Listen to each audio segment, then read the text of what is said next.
My dear friends and professionalist, I am Uday Singh, advocate speaking. So ಇವತ್ತು ನಾನು ಒಂದು ವಿಷಯವನ್ನು ತೆಗೆದುಕೊಂಡು ನಾನು ನಿಮ್ಮ ಮುಂದೆ ಬಂದಿದ್ದೀನಿ. ನಾನು ಇವತ್ತು ಆಯ್ಕೆ ಮಾಡಿಕೊಂಡಿರ್ತಕ್ಕಂಥ ವಿಷಯ ಇಂಡಿಯನ್ ಟ್ರಾನ್ಸ್ಫರ್ ಪ್ರಾಪರ್ಟಿ ಆಕ್ಟ್ 1882 ಕೆಳಗಡೆ rights and liabilities of sellers. ಈ ಒಂದು ಭಾರತದ ಆಸ್ತಿ ವರ್ಗಾವಣೆ ಕಾಯ್ದೆ 1882ರಲ್ಲಿ ಸೆಕ್ಷನ್ 52 ಅಡಿಯೊಳಗಡೆ ನಾವು ಆಸ್ತಿಯನ್ನ ಒಬ್ಬರಿಂದ ಇನ್ನೊಬ್ಬರಿಗೆ ವರ್ಗಾವಣೆ ಮಾಡ್ತಾ ಇರ್ತೀವಿ. ಈ ರೀತಿ ವರ್ಗಾವಣೆ ಮಾಡುವಂತ ಸಂದರ್ಭದಲ್ಲಿ ಅಥವಾ ಮಾರಾಟ ಮಾಡುವಂತ ಸಂದರ್ಭದಲ್ಲಿ ನಮ್ಮದೇ ಆದಂತ ಆಸ್ತಿಯನ್ನ ಮಾರಾಟ ಮಾಡುವಾಗ ನಾವು ಏನೇನು ನಮ್ಮ ಆಸ್ತಿಯ ಮೇಲೆ ಇರ್ತಕ್ಕಂಥ ಯಾವ ಹಕ್ಕುಗಳು ನಾವು ಹೊಂದಿರಬೇಕು ಮತ್ತು ನಮ್ಮದೇ ಆದಂತ ಲಯಬಿಲಿಟೀಸ್ ಏನಿರ್ತವೆ, ಬಾಧ್ಯತೆಗಳೇನಿರ್ತವೆ ಎಂಬತಕ್ಕಂಥದ್ದನ್ನ ಪ್ರತಿಯೊಬ್ಬ ಆಸ್ತಿ ಮಾರಾಟಗಾರನು ತಿಳಿದುಕೊಳ್ಳುವುದು ತುಂಬಾ ಅವಶ್ಯಕ ಅಂತ ನನಗೆ ಅನಿಸ್ತಾ ಇದೆ.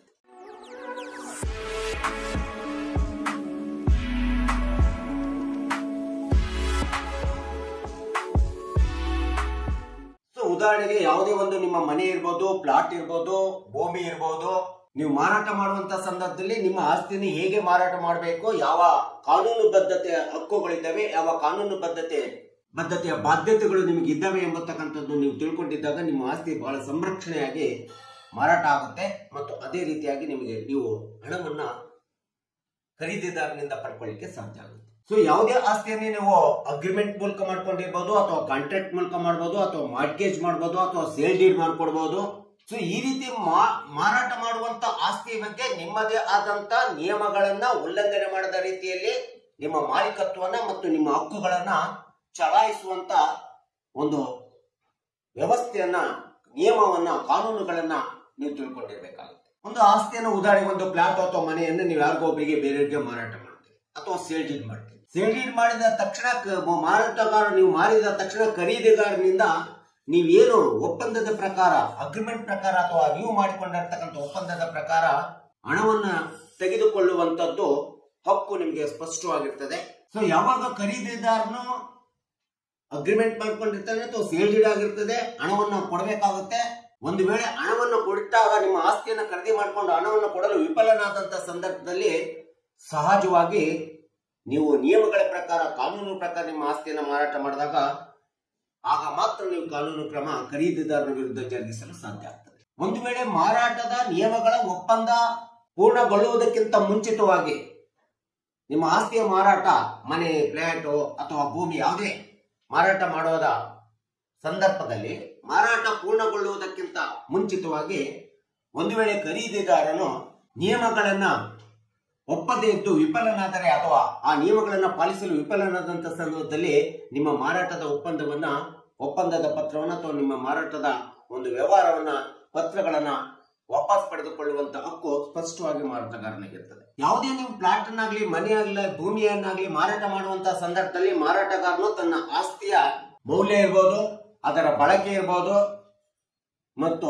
ಆಸ್ತಿಯ ಮೇಲಿನ ಯಾವುದೇ ದೋಷಗಳು ಇರ್ಬೋದು ಮತ್ತು ಆಸ್ತಿಗೆ ಸಂಬಂಧಪಟ್ಟಂತ ನಿಮ್ಮ ವಂಶಪರಪರವಾದಂತ ಒಂದು ಆಸ್ತಿ ಮೇಲಿನ ಹಕ್ಕುಗಳಿರ್ಬೋದು, ಅಥವಾ ಒಂದು ವೇಳೆ ನೀವು ಮಾರಾಟ ಮಾಡ್ಲಿಕ್ಕೆ ಹೋಗಿರ್ತಕ್ಕಂಥ ಆಸ್ತಿಯಲ್ಲಿ ಯಾವುದೇ ವಿಧವಾದಂತ ನ್ಯಾಯಾಲಯದಲ್ಲಿ ವ್ಯಾಜ್ಯ ದಾವೆಗಳಿರ್ಬೋದು, ಸಿವಿಲ್ ವ್ಯಾಜ್ಯಗಳಿರ್ಬೋದು, ನೀವು ಮಾರಾಟ ಮಾಡುವ ಆಸ್ತಿ ಮೇಲೆ ಇವೆಲ್ಲವುಗಳನ್ನ ಖರೀದಿದಾರನಿಗೆ ಸ್ಪಷ್ಟವಾಗಿ ವಿವರಿಸಬೇಕಾಗುತ್ತೆ, ಸ್ಪಷ್ಟವಾಗಿ ಹೇಳಬೇಕಾಗುತ್ತೆ, ಖರೀದಿದಾರನ ಗಮನಕ್ಕೆ ತರಬೇಕಾಗುತ್ತೆ. ಈ ರೀತಿ ಸ್ಪಷ್ಟವಾಗಿ ನಿಮ್ಮ ಆಸ್ತಿ ಬಗ್ಗೆ ಸ್ಪಷ್ಟವಾದಂತ ಒಂದು ಚಿತ್ರಣವನ್ನು ಕೊಟ್ಟು ಖರೀದಿದಾರನಿಗೆ ಮಾರಾಟ ಮಾಡುವಂತದ್ದು ಕಾನೂನು ಕ್ರಮ, ಕಾನೂನುಬದ್ಧವಾದಂತ ಮಾರಾಟ ಆಗ್ತದೆ ಪ್ರತಿಯೊಬ್ಬ ಮಾರಾಟಗಾರನಿಗೆ. ಒಂದು ವೇಳೆ ಒಂದು ಆಸ್ತಿಯನ್ನ ಮಾರಾಟ ಮಾಡ್ಲಿಕ್ಕೆ ಹೋಗ್ತೀರಿ ಅಥವಾ ಫ್ಲಾಟ್ ಅನ್ನ ಮಾರಾಟ ಮಾಡ್ಲಿಕ್ಕೆ ಹೋಗ್ತೀರಾ, ಆ ಫ್ಲಾಟ್ ಯಾರಿಗೆ ಇನ್ನೊಬ್ಬರಿಗೆ ಅಗ್ರಿಮೆಂಟ್ ಮಾಡ್ಕೊಟ್ಟಿರ್ತಾರೆ, ಮತ್ತೆ ಪುನಃ ಆ ಫ್ಲಾಟ್ ಅನ್ನ ಇನ್ನೊಬ್ಬ ಬೇರೆಯವರಿಗೆ ಮಾರಾಟ ಮಾಡ್ಲಿಕ್ಕೆ ಅಗ್ರಿಮೆಂಟ್ ಮಾಡಿಕೊಂಡಂತ ಸಂದರ್ಭದಲ್ಲಿ ಆಸ್ತಿ ನೀವು ಮಾರಾಟ ಮಾಡ್ಲಿಕ್ಕೆ ಅಥವಾ ಏನು ಒಡಂಬಡಿಕೆಯನ್ನು ಮಾಡ್ಲಿಕ್ಕೆ ಹೋಗಿರ್ತೀರಿ, ಮಾಡ್ಲಿಕ್ಕೆ ಹೋಗುವಂತ ಸಂದರ್ಭದಲ್ಲಿ ಆಸ್ತಿಯ ಮೂಲ ಸ್ಥಿತಿ ಏನಿದೆ ಎಂಬತಕ್ಕಂಥದ್ದನ್ನ ಅದೇ ಸ್ಥಿತಿಯಲ್ಲಿ ಆಸ್ತಿ ಇರಬೇಕು. ಆ ಆಸ್ತಿ ಮೇಲೆ ಯಾವುದೇ ವಿಧವಾದಂತ ಅಮೂಲಾಗ್ರ ಮೂಲ ಬದಲಾವಣೆ ಆಗದೇ ಇರತಕ್ಕಂಥದ್ದು ರೀತಿಯಲ್ಲಿ ನೋಡ್ಕೊಳ್ಳುವಂತ ಒಂದು ರೈಟ್ಸ್ ಮಾರಾಟಗಾರನಿಗೆ ಇರಬೇಕಾಗುತ್ತೆ. ಕೆಲವೊಮ್ಮೆ ನಾವು ಯಾವುದೋ ಒಂದು ಆಸ್ತಿಯನ್ನು ಮಾರಾಟ ಮಾಡ್ಲಿಕ್ಕೆ ಹೋದಂತ ಸಂದರ್ಭದಲ್ಲಿ ನಮಗೆ ಮೂಲ ದಾಖಲೆಗಳನ್ನ ನಾವು ಇಟ್ಕೊಂಡಿರಲ್ಲ. ಆ ಮೂಲ ದಾಖಲೆಗಳು ಎಲ್ಲೋ ಇರ್ತವೆ. ಆದ್ರೂ ನಾವೇನ್ ಮಾಡ್ತೀವಿ ಅಂತಂದ್ರೆ ಜೆರಾಕ್ಸ್ ದಾಖಲೆ ಮೇಲೆ ಆಸ್ತಿಯನ್ನ ಮಾರಾಟ ಮಾಡ್ಲಿಕ್ಕೆ ಹೋಗ್ತೀವಿ. ಯಾಕಂದ್ರೆ ಮಾರಾಟ ಮಾಡ್ಲಿಕ್ಕೆ ಯಾವುದೇ ಆಸ್ತಿಯನ್ನ ಮಾಡುವಂತ ಸಂದರ್ಭದಲ್ಲಿ ಮಾರಾಟಗಾರನು ಆಸ್ತಿಯ ಮೂಲ ದಾಖಲೆಗಳಾಗಿರ್ತಕ್ಕಂಥ ಮದರ್ ಡೀಡ್ ಇರ್ಬೋದು, ಸೇಲ್ ಡೀಡ್ ಇರ್ಬೋದು, ಮುಟೇಶನ್ ಕಾಪಿ ಇರ್ಬೋದು, ಪಾಡಿ ಇರ್ಬೋದು, ಖಾತಾ ಎಕ್ಸ್ಟ್ರಾಕ್ಟ್ ಇರ್ಬೋದು, ಎನ್ಕಂಬ್ರೆನ್ಸ್ ಸರ್ಟಿಫಿಕೇಟ್ ಇರ್ಬೋದು, ಟ್ಯಾಕ್ಸ್ ಪೇಡ್ ರೆಸಿಪ್ಟ್ ಗಳಿರ್ಬೋದು, ಎಲ್ಲ ಮೂಲ ದಾಖಲೆಗಳನ್ನ ಸಮರ್ಥವಾಗಿ ರಿಸರ್ವ್ ಮಾಡಬೇಕು, ಕಾದಿರಿಸಿಕೊಂಡಿರ್ಬೇಕಾಗುತ್ತೆ ಮತ್ತು ಖರೀದಿದಾರನಿಗೆ ಇವೆಲ್ಲವುಗಳನ್ನ ಸ್ಪಷ್ಟವಾಗಿ ದಾಖಲೆಗಳನ್ನ ತೋರಿಸಬೇಕಾಗುತ್ತೆ, ಕೊಡಬೇಕಾಗುತ್ತೆ. ಆಗ ಮಾತ್ರ ಖರೀದಿದಾರ ನಿಮ್ಮ ಆಸ್ತಿಯನ್ನು ತೆಗೆದುಕೊಳ್ಳಿಕ್ಕೆ ಮುಂದೆ ಬರ್ತಾನೆ. ಆಗ ನೀವು ಕಾನೂನುಬದ್ಧವಾದಂತ ರೀತಿಯೊಳಗಡೆ ನಿಮ್ಮ ಆಸ್ತಿಯನ್ನ ಮಾರಾಟ ಮಾಡಲಿಕ್ಕೆ ನೀವು ಬದ್ಧರಾಗಿದ್ದೀರಿ ಅಂತ ಹೇಳ್ಕೊಳ್ತದೆ. ಇದು ನಿಮ್ಮ ಹಕ್ಕು ಸಹ ಆಗಿರ್ತದೆ. ಸೊ ಯಾವಾಗ ಖರೀದಿದಾರ ನಿಮ್ಮ ಆಸ್ತಿಯನ್ನ ಪಡ್ಕೊಳ್ಳಿಕ್ಕೆ ಬರ್ತಾನೆ, ನೀವು ಮಾರಾಟ ಮಾಡಲಿಕ್ಕೆ ಒಪ್ಕೊಳ್ತೀರಿ, ಆ ಸಂದರ್ಭದಲ್ಲಿ ನಿಮ್ಮ ಒಡಂಬಡಿಕೆ ಪ್ರಕಾರ, ನಿಯಮಗಳ ಪ್ರಕಾರ, ಅಗ್ರಿಮೆಂಟ್ ಪ್ರಕಾರ ಖರೀದಿದಾರನಿಗೆ ನಿಮ್ಮ ಆಸ್ತಿಯನ್ನ ಪರಿಶೀಲಿಸಿಕೊಳ್ಳಲು, ಅಥವಾ ಮನೆ ಇರ್ಬೋದು, ಪ್ಲಾಟ್ ಇರ್ಬೋದು, ಹೊಲ ಇರ್ಬೋದು, ಪರಿಶೀಲಿಸಿಕೊಂಡು ಅಲ್ಲಿ ಇರ್ತಕ್ಕಂಥದ್ದು ಯಾವುದೇ ವಾಸ್ತವಾಂಶಗಳನ್ನ ಖಾತರಿಪಡಿಸಿಕೊಳ್ಳಿಕ್ಕೆ ನಿಮ್ಮ ಆಸ್ತಿ ಒಳಗಡೆ ಅಥವಾ ಮನೆ ಒಳಗಡೆ ಪ್ರವೇಶಿಸಲಿಕ್ಕೆ ಅವನಿಗೆ ಅವಕಾಶ ಮಾಡಿಕೊಡ್ಬೇಕಾಗುತ್ತೆ. ಇದು ಮಾರಾಟಗಾರನ ಒಂದು ಹಕ್ಕು ಸಹ ಹೌದಾಗಿರ್ತದೆ. ಸೊ ಈ ರೀತಿಯಾದಂತ ಮೂಲಭೂತವಾದಂತ ಹಕ್ಕುಗಳನ್ನ ಮಾರಾಟಗಾರನು ಕಾನೂನುಬದ್ಧವಾಗಿ ಹೊಂದಿದ್ದಾಗ ಯಾವುದೇ ಆಸ್ತಿಯನ್ನ ತಾನು ಬಹಳ ಯಾವುದೇ ಲಿಟಿಗೇಷನ್ಸ್ಗೆ ಬೀಳಲಾರ್ದರೆ, ಯಾವುದೇ ತೊಂದರೆಗೆ ಬೀಳಲಾರ್ದರೆ ಖರೀದಿದಾರನಿಗೆ ಕಾನೂನುಬದ್ಧವಾಗಿ ಆಸ್ತಿ ಮಾರಾಟ ಮಾಡೋದಕ್ಕೆ ತುಂಬಾ ಅವಕಾಶವಾಗಿರ್ತಕ್ಕಂಥ ಈ ಒಂದು ರೈಟ್ಸ್ ಗಳನ್ನ ಮಾರಾಟಗಾರರು ಕಾದಿರಿಸ್ಕೋಬೇಕು. ಹಾಗೆ what are the liabilities of the sellers ಅಂತೇಳಿ ಬಂದಾಗ, ಹೇಗೆ ನಿಮ್ಮ ಆಸ್ತಿಯನ್ನ ಮಾರಾಟ ಮಾಡಲಿಕ್ಕೆ ನಿಮ್ಮದೇ ಆದಂತ ಮೂಲಭೂತವಾದಂತ ಆಸ್ತಿಯ ಹಕ್ಕುಗಳಿದಾವೆ, ಮಾಲೀಕತ್ವದ ಹಕ್ಕಿರ್ಬೋದು, ಇನ್ಯಾವುದೇ ಹಕ್ಕಿರ್ಬೋದು, ಅದೇ ರೀತಿಯಾದಂತ ಬಾಧ್ಯತೆಗಳನ್ನು ಸಹ, ಬಾಧ್ಯತೆಗಳನ್ನು ಸಹ ನೀವು ಹೊಂದಿರಬೇಕಾಗುತ್ತೆ. ಜವಾಬ್ದಾರಿಗಳು ಅಥವಾ ಕರ್ತವ್ಯಗಳನ್ನು, ಲಯಬಿಲಿಟೀಸ್ ಗಳನ್ನು ಹೊಂದಿರಬೇಕಾಗುತ್ತೆ. ಬಾಧ್ಯತೆಗಳನ್ನು ಸಹ ನಿರ್ವಹಣೆ ಮಾಡಬೇಕಾಗುತ್ತೆ. ಸೊ ಏನು ಬಾಧ್ಯತೆಗಳು ಏನ್ ಬರ್ತವೆ? ಒಂದು ಆಸ್ತಿಯನ್ನು ಮಾರಾಟ ಮಾಡಿದ ಮೇಲೆ, ಮಾರಾಟ ಮಾಡಿದ ನಂತರ 10 ಲಕ್ಷಕ್ಕ 20 ಲಕ್ಷಕ್ಕೆ ಮಾರಾಟ ಮಾಡ್ತೀರಾ, ಅವನೇನ್ ಮಾಡ್ತಾನೆ, ರಿಜಿಸ್ಟ್ರೇಷನ್ ಮಾಡಿಸ್ಕೊಳ್ಳುವಂತ ಸಂದರ್ಭದಲ್ಲಿ ಇಷ್ಟು ಕಂತಲ್ಲಿ ಕೊಡ್ತೀನಿ, ಅಷ್ಟು ಕಂತಲ್ಲಿ ಅಂತ ಹೇಳ್ಬಿಟ್ಟು ನಿಯಮಗಳನ್ನ ಹಾಕಿರ್ತಾನೆ. ಆ ನಿಯಮಗಳ ಪ್ರಕಾರ ಮೊದಲಿನ ಹಣವನ್ನ ಕಂತನ್ನ ಪಡ್ಕೊಂಡಿರ್ತಾನೆ. ಇನ್ನ ಉಳಿದ ಹಣವನ್ನ ಪಾವತಿಸಿಕೊಳ್ಳತಕ್ಕಂಥದ್ದು ಅಥವಾ ಪಡೆದುಕೊಳ್ಳುವಂತ ಒಂದು ಗುರುತರವಾದಂತ ಜವಾಬ್ದಾರಿ ನಿಯಮಗಳ ಪ್ರಕಾರ, ಕಂತುಗಳ ಪ್ರಕಾರ ಬರೆದಿದ್ರೆ ಕಂತುಗಳ ಪ್ರಕಾರ ಹೋಗಬೇಕು. ಯಾವ ರೀತಿ ನಿಯಮಗಳಲ್ಲಿ ನಿಮ್ಮ ಸೇಲ್ ಡೀಡ್ ಅಗ್ರಿಮೆಂಟ್ ನಲ್ಲಿ ಆಗಿರ್ತದೆ ಆ ನಿಯಮಗಳನ್ನ ಪಾಲನೆ ಮಾಡಿ, ಆ ನಿಯಮಗಳ ಪ್ರಕಾರ ಉಳಿದ ಹಣವನ್ನ ಖರೀದಿದಾರನಿಂದ ಪಾವತಿಸಿಕೊಳ್ಳುವಂತ ಬಾಧ್ಯತೆ, ಜವಾಬ್ದಾರಿ ಮಾರಾಟಗಾರನಿಗಿರ್ತದೆ.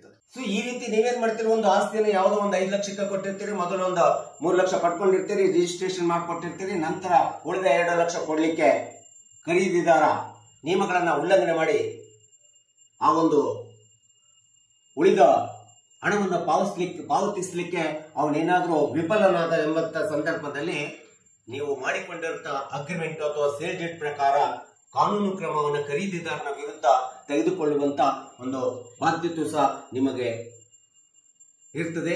ಆ ಒಂದು ಕ್ರಮ ಜರುಗಿಸುವಂತ ಒಂದು ಬಾಧ್ಯತೆ ಮಾರಾಟಗಾರನಿಗೆ ಇರ್ತಕ್ಕಂಥದ್ದು ನಾವು ನೋಡ್ತಾ ಇದ್ದೀವಿ. ಸೊ ಯಾವಾಗ ನಿಮ್ಮ ಆಸ್ತಿಯನ್ನ ಮಾರಾಟ ಮಾಡ್ತೀರಿ, ಖರೀದಿದಾರ ಕೊಂಡ್ಕೊಳ್ತಾನೆ, ಕೊಂಡ್ಕೊಂಡ ನಂತರ ನಿಮ್ಮ ಸೇಲ್ ಡೀಡ್ ನಿಯಮಗಳ ಪ್ರಕಾರ, ಅಗ್ರಿಮೆಂಟ್ ಗಳ ಪ್ರಕಾರ ಅವನು ಸಂಪೂರ್ಣ ಹಣವನ್ನ, ಕಾನೂನುಬದ್ಧವಾಗಿ ಸಂಪೂರ್ಣ ಹಣವನ್ನ ನಿಮಗೆ ಕೊಟ್ಟಿರ್ತಾನೆ. ಸಂಪೂರ್ಣ ಹಣ ಕೊಟ್ಟಿದ ತಕ್ಷಣ ನಿಮ್ಮ ಜವಾಬ್ದಾರಿ ನಿರ್ಮಾಣ ಆಗುತ್ತೆ. ನಿಮ್ಮ ಮಾಲೀಕತ್ವದ ಹಕ್ಕನ್ನ ಖರೀದಿದಾರ, ನಿಮ್ಮ ಆಸ್ತಿಯ ಮೇಲಿನ ಮಾಲೀಕತ್ವದ ಹಕ್ಕನ್ನ ಖರೀದಿದಾರನಿಗೆ ತಕ್ಷಣದಲ್ಲಿ ರಿಜಿಸ್ಟ್ರೇಷನ್ ಆಕ್ಟ್ ಸೆಕ್ಷನ್ 17 ಪ್ರಕಾರ ನೀವು ನೋಂದಣಿಯನ್ನ ಮಾಡಿಸ್ಕೊಡ್ಬೇಕಾಗುತ್ತೆ. ನಿಮ್ಮ ಮಾಲೀಕತ್ವ ಅಥವಾ ಸ್ವಾಧೀನತ್ವವನ್ನ ಬಿಟ್ಕೊಡ್ಬೇಕಾಗುತ್ತೆ. ಖರೀದಿದಾರನಿಗೆ ವರ್ಗಾವಣೆ ಮಾಡಿಸ್ಕೊಡ್ಬೇಕಾಗುತ್ತೆ ನಿಮ್ಮ ಆಸ್ತಿಯ ಮೇಲಿನ ಮಾಲೀಕತ್ವವನ್ನ. ಇದು ಅತಿ ಪ್ರಮುಖವಾದಂತ ಗುರುತರವಾದಂತ ಲಯಬಿಲಿಟೀಸ್ ಆಗ್ತದೆ ಮಾರಾಟಗಾರನಿಗೆ. ಸೊ ಒಂದು ವೇಳೆ ಯಾವುದೇ ಒಂದು ಮನೆಯನ್ನ ಮಾರಾಟ ಮಾಡ್ತೀರಿ, ಮಾರಾಟ ಮಾಡಿದ್ಮೇಲೆ ಖರೀದಿದಾರ ಏನ್ ಮಾಡ್ತಾನೆ, ರಿಜಿಸ್ಟ್ರೇಷನ್ ಮಾಡ್ಕೊಂಡ್ಬಿಡ್ತಾನೆ. ರಿಜಿಸ್ಟ್ರೇಷನ್ ಆದ ನಂತರ, ನೋಂದಣಿ ಆದ ನಂತರ ಮಾರಾಟಗಾರ ನಿಮ್ಮ ಮಾಲೀಕತ್ವನ, ಸ್ವಾಧೀನತ್ವವನ್ನು ಬಿಟ್ಕೊಡ್ತೀರಿ. ಬಿಟ್ಕೊಟ್ಟ ನಂತರ ನೀವು ಸಹಜವಾಗಿ ಮನೆ ರೆಂಟಿಗೆ ಕೊಟ್ಟಿದ್ರೆ ಖಾಲಿ ಮಾಡಿಸ್ಬೇಕು, ಅಥವಾ ನೀವಿದ್ರೆ ನಿಮ್ಮ ಮನೆಯಲ್ಲಿರ್ತಕ್ಕಂಥ ನಿಮ್ಮ ಎಲ್ಲ ವಸ್ತುಗಳನ್ನ ವೇಕೆಂಟ್ ಮಾಡಬೇಕಾಗುತ್ತೆ. ಈ ರೀತಿ ವೇಕೆಂಟ್ ಮಾಡಿ ನಿಮ್ಮ ಸ್ವಾಧೀನತ್ವ, ಮಾಲೀಕತ್ವವನ್ನ ವಾಸ್ತವ ಸ್ಥಿತಿ ಒಳಗಡೆ ಸಂಪೂರ್ಣವಾಗಿ ಖರೀದಿದಾರನಿಗೆ ಬಿಟ್ಟು ಕೊಡತಕ್ಕಂತ ಒಂದು ಬಾಧ್ಯತೆ ಮಾರಾಟಗಾರನಿಗೆ ಇರಬೇಕಾಗುತ್ತೆ. ಹಾಗೆ ಮಾರಾಟ ಮಾಡುವವರು ಮತ್ತು ಖರೀದಿ ಮಾಡಿಕೊಳ್ಳುವವರ ಮಧ್ಯೆ ಏನು ನಿಯಮಗಳ ಪ್ರಕಾರ, ನಿಮ್ಮ ಅಗ್ರಿಮೆಂಟ್ ಪ್ರಕಾರ ಅಥವಾ ಕಾಂಟ್ರಾಕ್ಟ್ ಪ್ರಕಾರ, ಮಾರ್ಗೇಜ್ ಪ್ರಕಾರ ಇರಬಹುದು, ಯಾವುದೇ ರೀತಿ ಸೇಲ್ ಡೀಡ್ ಪ್ರಕಾರ ಏನು ಭರವಸೆಗಳನ್ನ ಮತ್ತು ಖಾತರಿಗಳನ್ನ ಮಾರಾಟಗಾರ ಖರೀದಿದಾರನಿಗೆ ಕೊಟ್ಟಿರ್ತಾನೆ, ತಾನು ಕೊಟ್ಟಂತ ಭರವಸೆ ಮತ್ತು ಖಾತರಿಗಳ ಪ್ರಕಾರ ನೀವು ಆಸ್ತಿಯನ್ನ ಮಾರಾಟ ಮಾಡಬೇಕಾಗುತ್ತೆ. ಇದು ಒಂದು ಲಯಬಿಲಿಟೀಸ್ ಅಂತೇಳಿ ನಾವು ಹೇಳಬೇಕಾಗುತ್ತೆ. ಸಹಜವಾಗಿ ನಾವು ನೋಡ್ತೀವಿ ಸೇಲ್ ಡೀಡ್ ಅನ್ನು ಮಾಡುವಂತ ಸಂದರ್ಭದಲ್ಲಿ ಖರೀದಿದಾರನಿಗೆ ಮಾರಾಟಗಾರನು ತನ್ನ ಸೇಲ್ ಡೀಡ್ ಒಳಗೆ ಬರೆದುಕೊಡ್ತಾನೆ, ಈ ರೀತಿ ನಾನು ಮಾರಾಟ ಮಾಡುವಂತ ಆಸ್ತಿ ಮೇಲೆ ಯಾವುದೇ ರೀತಿಯಾದಂತ ಆಸ್ತಿಯ ಮೇಲಿನ ಸಾಲ ಇರಬಹುದು, ಋಣಭಾರ ಇರಬಹುದು, ಟ್ಯಾಕ್ಸ್ ಪೇಡ್ ಇರಬಹುದು, ಟ್ಯಾಕ್ಸ್ ಇರಬಹುದು, ಮತ್ತು ಯಾವುದೇ ವಾರಸುದಾರರ ಹಸ್ತಕ್ಷೇಪ ಇರಬಹುದು, ಮತ್ತು ನ್ಯಾಯಾಲಯಗಳಿರ್ತಕ್ಕಂಥ ಯಾವುದೇ ತಂಟೆ ತಕರಾರುಗಳಿರಬಹುದು, ಇವೆಲ್ಲವುಗಳನ್ನ ನಾನೇ ಸರಿಪಡಿಸಿಕೊಳ್ಳಿಕ್ಕೆ ಬದ್ಧನಾಗಿರ್ತೇನೆ ಎಂಬತಕ್ಕಂಥ ಒಂದು ಮಾರಾಟಗಾರನ ಬಾಧ್ಯತೆಯನ್ನು ನಾವಿಲ್ಲಿ ಸಹಜವಾಗಿ ನಾವು ನೋಡ್ತಾ ಇದ್ದೀವಿ. ಈ ರೀತಿ ಯಾವುದೇ ವಿಧವಾದಂತ ತಾವು ಮಾರಾಟ ಮಾಡಿದ ಆಸ್ತಿ ಮೇಲೆ ಇಂಥ ಒಂದು ಋಣಭಾರಗಳಿರ್ಬೋದು, ಟ್ಯಾಕ್ಸ್ ಇರಬಹುದು, ಅಥವಾ ಸಾಲ ಇರಬಹುದು, ಅಥವಾ ಇನ್ಯಾವುದೇ ಕೋರ್ಟಿನಲ್ಲಿ ನ್ಯಾಯಾಲಯಗಳಲ್ಲಿ ವ್ಯಾಜ್ಯ ಇರಬಹುದು, ಇವೆಲ್ಲವುಗಳನ್ನ ಬಹಿರಂಗಪಡಿಸಿ ಅವನಿಗೆ ಮಾರಾಟ ಮಾಡಬೇಕಾಗುತ್ತೆ. ಒಂದು ವೇಳೆ ನ್ಯಾಯಾಲಯದೊಳಗಡೆ ಯಾವುದೇ ನೀವು ಮಾರಾಟ ಮಾಡುವ ಆಸ್ತಿ ಮೇಲೆ ದಾವೆ ಇದ್ದು ಆ ದಾವೆಯನ್ನ ವ್ಯಾಜ್ಯವನ್ನ ಮುಚ್ಚಿಟ್ಟು ಅಥವಾ ಬಹಿರಂಗಪಡಿಸದೆ ಖರೀದಿದಾರನಿಗೆ ಮಾರಾಟ ಮಾಡಿದ್ರೆ ಮಾರಾಟಗಾರನು ತನ್ನ ಬಾಧ್ಯತೆಯಿಂದ ವಂಚಿತನಾಗ್ತಾನೆ. ಆಗ ಸೂಕ್ತವಾದಂತಹ ಕಾನೂನು ಕ್ರಮಕ್ಕೆ ಮಾರಾಟಗಾರನೇ ಹೊಣೆಗಾರನೇ ಆಗಿರ್ತಕ್ಕಂಥದ್ದನ್ನ ನಾವೊಂದು ಈ ಒಂದು ಟ್ರಾನ್ಸ್ಫರ್ ಪ್ರಾಪರ್ಟಿ ಆಕ್ಟ್ ಒಳಗಡೆ ನಾವು ನೋಡ್ತಾ ಇದ್ದೀವಿ. ಒಟ್ಟಾರೆ ಟ್ರಾನ್ಸ್ಫರ್ ಪ್ರಾಪರ್ಟಿ ಆಕ್ಟ್ ಸೆಕ್ಷನ್ 52 ಅನ್ನು ನೋಡ್ತಾ ಹೋದ್ರೆ ಯಾವಾಗ ನಾವು ಒಬ್ಬರಿಂದ ಇನ್ನೊಬ್ಬರಿಗೆ ಆಸ್ತಿಯನ್ನು ವರ್ಗಾವಣೆ ಮಾಡ್ತೀವಿ, ಅದು ಅಗ್ರಿಮೆಂಟ್ ಮೂಲಕ ಇರ್ಬೋದು, ಸೇಲ್ ಡೀಡ್ ಮೂಲಕ ಇರ್ಬೋದು, ಮಾರ್ಗೇಜ್ ಮೂಲಕ ಇರ್ಬೋದು, ಇನ್ಯಾವುದೇ ರೀತಿಯಾಗಿ ವಿಧದಲ್ಲಿ ನಾವು ವರ್ಗಾವಣೆ ಮಾಡುವಂತ ಸಂದರ್ಭದಲ್ಲಿ ಅಥವಾ ಮಾರಾಟ ಮಾಡುವಂತ ಸಂದರ್ಭದಲ್ಲಿ ಖರೀದಿದಾರನಿಗೆ ಮಾರಾಟ ಮಾಡುವಂತ ವ್ಯಕ್ತಿ ಯಾವುದೇ ವಿಧವಾದಂತ ಅಪಾದನೆಗಳು ಬಾರದ ರೀತಿಯಲ್ಲಿ ಖರೀದಿದಾರನಿಂದ ಅಥವಾ ಖರೀದಿದಾರನಿಗೆ ಯಾವುದೇ ಅಪಾದನೆಗಳು ಬಾರದ ರೀತಿಯಲ್ಲಿ ಅಥವಾ ನಿಮಗೆ ಯಾವುದೇ ಅಪಾದನೆಗಳು ಬಾರದ ರೀತಿ ಒಳಗಡೆ ಕಾನೂನು ಸಂರಕ್ಷಣೆಯನ್ನ ಕಾಪಾಡಿಕೊಂಡು ತಾನು ಮತ್ತು ಖರೀದಿದಾರನ ಕಾನೂನು ಸಂರಕ್ಷಣೆಯನ್ನ ಕಾಪಾಡಿಕೊಂಡು ಯಾವುದೇ ಅಪಾದನೆಗಳಿಗೆ ಒಳಗಾಗದ ರೀತಿಯಲ್ಲಿ ನಿಮ್ಮ ಆಸ್ತಿಯನ್ನ ಮಾರಾಟ ಮಾಡಿಕೊಡ್ತಕ್ಕಂಥದ್ದು ಮಾರಾಟಗಾರನ ಮೂಲ ಬಾಧ್ಯತೆ ಎಂಬತಕ್ಕಂಥದ್ದನ್ನ ನಾವಿಲ್ಲಿ ತಿಳ್ಕೋಬೇಕಾಗುತ್ತೆ. ಸೊ ಈ ರೀತಿ ಒಂದು ಈ ಟ್ರಾನ್ಸ್ಫರ್ ಪ್ರಾಪರ್ಟಿ ಒಳಗಡೆ ಇವತ್ತಿನ ದಿನಗಳಲ್ಲಿ ಬಹಳಷ್ಟು ಆಸ್ತಿಗಳು ಮಾರಾಟ ಆಗ್ತಾ ಇದಾವೆ, ಆಸ್ತಿಗಳ ವಹಿವಾಟು ಆಗ್ತಾ ಇದೆ, ಮಾರಾಟದ ವಹಿವಾಟು ಆಗ್ತಾ ಇದೆ. ಖರೀದಿದಾರರು ಕೊಂಡ್ಕೊಳ್ತಾ ಇದ್ದಾರೆ, ಮಾರಾಟಗಾರರು ಆಸ್ತಿಗಳನ್ನ ಮಾಡ್ತಾ ಇರ್ತಾರೆ, ಏಜೆಂಟ್ಗಳ ಮೂಲಕ ಮಾಡ್ತಾರೆ, ನೇರವಾಗಿ ಮಾಲೀಕರು ಮಾರಾಟ ಮಾಡ್ತಿರ್ತಾರೆ, ನೇರವಾಗಿ ಖರೀದಿದಾರರು ಬರ್ತಾರೆ ಅಥವಾ ಏಜೆಂಟ್ ಮೂಲಕ ಖರೀದಿದಾರರು ಬರ್ತಾರೆ. ಇಂಥ ಸಂದರ್ಭದೊಳಗಡೆ ಮಾರಾಟ ಮಾಡುವಂತ ವ್ಯಕ್ತಿ, ಆಸ್ತಿಯನ್ನು ಮಾರಾಟ ಮಾಡುವಂತ ವ್ಯಕ್ತಿ ಎಲ್ಲ ಒಂದು ತನ್ನ ರೈಟ್ಸ್ ಅಂಡ್ ಲಯಬಿಲಿಟೀಸ್ ಗಳನ್ನ, ಸೆಲ್ಲರ್ಸ್ ರೈಟ್ಸ್ ಅಂಡ್ ಲಯಬಿಲಿಟೀಸ್ ಅಂತ ಹೇಳ್ತೀವಿ, ಇವುಗಳನ್ನ ಸ್ಪಷ್ಟವಾಗಿ ಕಾನೂನಿನ ಮೂಲಕ ತಿಳ್ಕೊಂಡು ಕಾನೂನಿನ ಸಂರಕ್ಷಣೆ ಒಳಗಡೆ ಕಾನೂನಿನ ನಿಯಮಗಳನ್ನ ಅನುಕರಣೆ ಮಾಡಿ ನೀವು ನಿಮ್ಮ ಆಸ್ತಿಯನ್ನ ಮಾರಾಟ ಮಾಡಬೇಕು. ಕೊಂಡುಕೊಳ್ಳುವವನು ಸಹ ನಿಮ್ಮ ರೈಟ್ಸ್ ಅಂಡ್ ಲಯಬಿಲಿಟೀಸ್ ಗಳಿಗೆ ಬಾಧ್ಯತೆಗಳಿಗೆ ಒಪ್ಪಿಗೆಯನ್ನು ಕೊಡಬೇಕು. ಅವನು ಸಹ ಅದ್ರ ಪ್ರಕಾರ ನಡ್ಕೊಂಡಾಗ ನಿಮ್ಮ ಆಸ್ತಿಯ ಮಾರಾಟ ಒಂದು ಕಾನೂನಿನ ಸಂರಕ್ಷಣೆ ರೀತಿಯಲ್ಲಿ ನಡೀತದೆ. ಯಾವುದೇ ವಿಧವಾದಂತ ಒಂದು ಲಿಟಿಗೇಷನ್ಸ್ಗೆ ಬೀಳದೇ ಇರತಕ್ಕಂಥ ರೀತಿಯಲ್ಲಿ ನೀವು ಆಸ್ತಿ ಮಾರಾಟ ಮಾಡಲಿಕ್ಕೆ ನೀವು ಬದ್ಧರಾಗ್ತೀರಿ ಎಂಬತಕ್ಕಂಥ ಒಂದು ಕಾನೂನಿನ ಅರಿವನ್ನ ಇವತ್ತು ಸಾರ್ವಜನಿಕರು, ಮಾರಾಟಗಾರರು, ಖರೀದಿದಾರರು ಮತ್ತು ಕಕ್ಷಿದಾರರು ಎಲ್ಲರೂ ಸಹ ತಿಳ್ಕೋಬೇಕು, ಗೊತ್ತಿರಬೇಕು ಎಂಬತಕ್ಕಂಥ ಹಿನ್ನೆಲೆಯನ್ನು ಇಟ್ಕೊಂಡು ಈ ವಿಡಿಯೋನ ಮಾಡಿದ್ದೀನಿ. ದಯವಿಟ್ಟು ನನ್ನ ವಿಡಿಯೋ ಇಷ್ಟ ಆಗಿದ್ರೆ ಶೇರ್ ಮಾಡಿ, ಲೈಕ್ ಮಾಡಿ, ಕಮೆಂಟ್ ಮಾಡಿ ಮತ್ತು ನನ್ನ ವಿಡಿಯೋಗೆ ಸಬ್ಸ್ಕ್ರೈಬ್ ಆಗೋದನ್ನ ಮರಿಬೇಡಿ ಅಂತ ಹೇಳ್ತಾ ಇವತ್ತಿನ ವಿಷಯಕ್ಕೆ ವಿರಾಮವನ್ನು ಹೇಳ್ತೀನಿ. ಇನ್ನೊಂದು ವಿಷಯವನ್ನು ತೆಗೆದುಕೊಂಡು ನಿಮ್ಮ ಮುಂದೆ ಬರ್ತೀನಿ. ಜೈ ಹಿಂದ್, ಜೈ ಕರ್ನಾಟಕ.